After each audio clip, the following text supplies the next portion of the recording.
Oh my god, guys. So my theory about Wes being the one under the sheet has just been crushed. So I've had to come up with an extra crazy new theory as my last hope to maybe get this right. So here's what I think. This is pretty out there, but you know, this show, I just don't see them going with the simple. I don't see them killing off Frank because that's too easy. They've been hinting at it all season. I don't see them killing off Nate because he's not a main character, and how many people would care? Do you care? Let me know. Would you be devastated? Because I wouldn't, and I love me some Nate, but he's not a strong enough character. And I don't see them killing off Connor because just why? Why? Do they really want to make the fandom crazy mad? No, they don't want to lose more ratings, right? So this is what I think they should do. I don't know if it will happen, but if I were the one, one of the people writing this is what I would do. I would do a fake out with the person under the sheet, and I would put someone lame under there like Simon, and then I would kill someone who we had established as a survivor, like in an accidental way. So my main choice for that would be Bonnie, so I would have that as the very last minutes, her death, like it's kind of an accident, but that was the big character that we lost, and the other thing was a major fake out, and they had tricked you thinking all along like Bonnie is safe and all these other people are safe, but actually all of them could be the person who dies. That's what I think.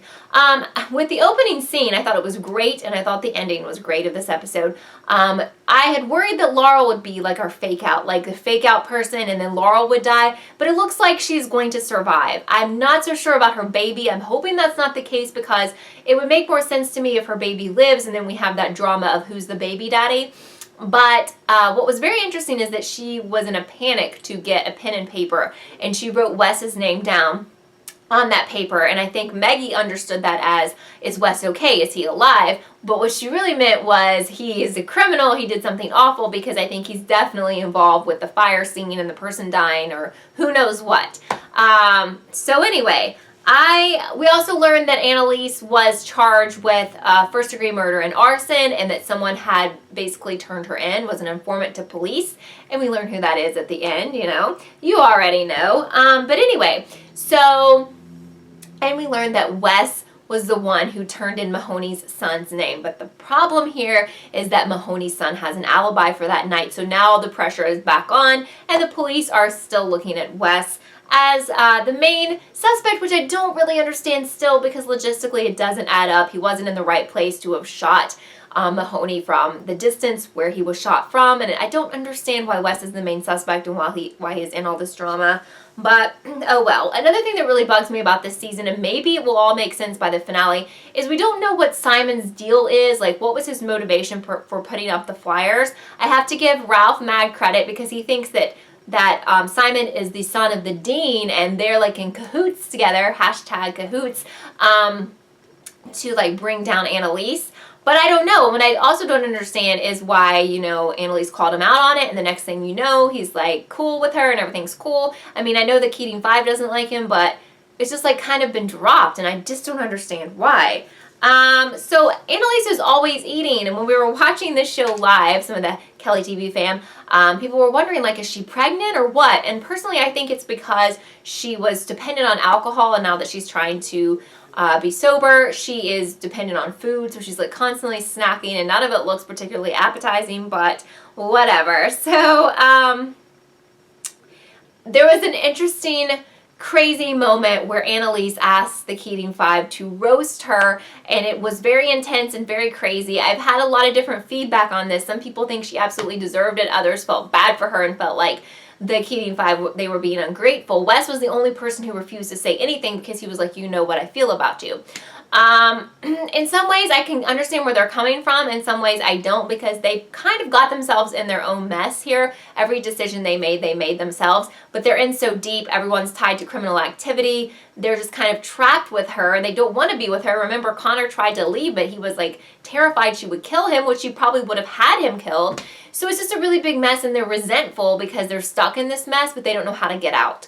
And that's a sad, sad situation to be in. So I feel their pain, and then on the other hand, I don't really feel their pain. So I think we all saw this coming. They played up big time Oliver and his new guy, and once the new guy learned that Oliver was positive, he just hit the road. He was like, no, I'm not down for this, So not everyone's gonna be down for that. Not everyone is Connor. So of course Oliver immediately is like, oh my God, what have I done? And he goes to see Connor, which I think Connor should have made him wait a little bit longer, but Connor immediately takes him back. So it looks like that's definitely back on. But Oliver, you upset me. I don't know what the heck you were doing, but that was upsetting, and I'm glad you're back with Connor, but please don't do that again. So, oh wow, things start getting really crazy. We did have a side case that I was able to figure out, so that was interesting, but it's not really worth getting into.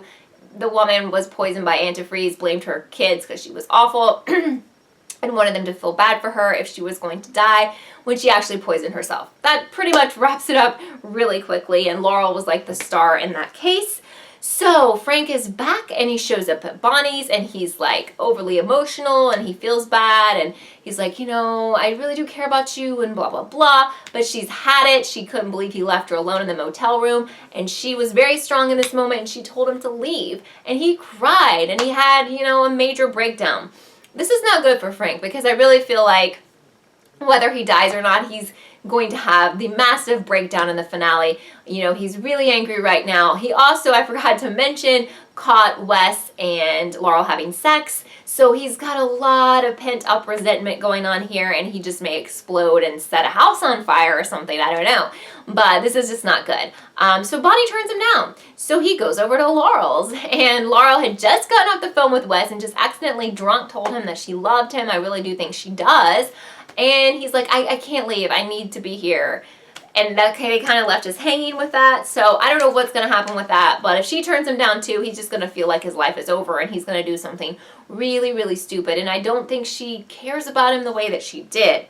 Okay, so the ending was pretty freaking crazy, but we could go a couple different ways with this. So we see that Wes is the one who survives, which was shocking to me. And he's also pretty much turning in Annalise to the police, so he's their informant, and he's talking about like he wants to take her down, and it was shocking, yeah, because he is the traitor. But we could go the way of she has worked out this plan with him to cover up whatever goes down at her house with the fire and the dead person, or Wes and Nate, because they had a very awkward interaction in this episode. They've been planning this for some time now. Remember, they used to talk last season, and they really are trying to bring her down, and this is real, and that's also tied into the fire and the death and all of that.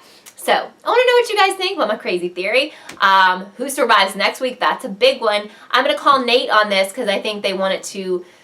I don't think people care about him enough to make us wait on that any longer, and I think it'll be down to Frank and Connor. However, I don't know. I don't really see either of them dying, but we'll have to see. But who dies and who survives next week, and what's going to happen? Is Wes really a traitor? How does this all unfold with the house fire and everything? Who's involved? Is it all Wes? What's up with that? Is it Wes and Nate?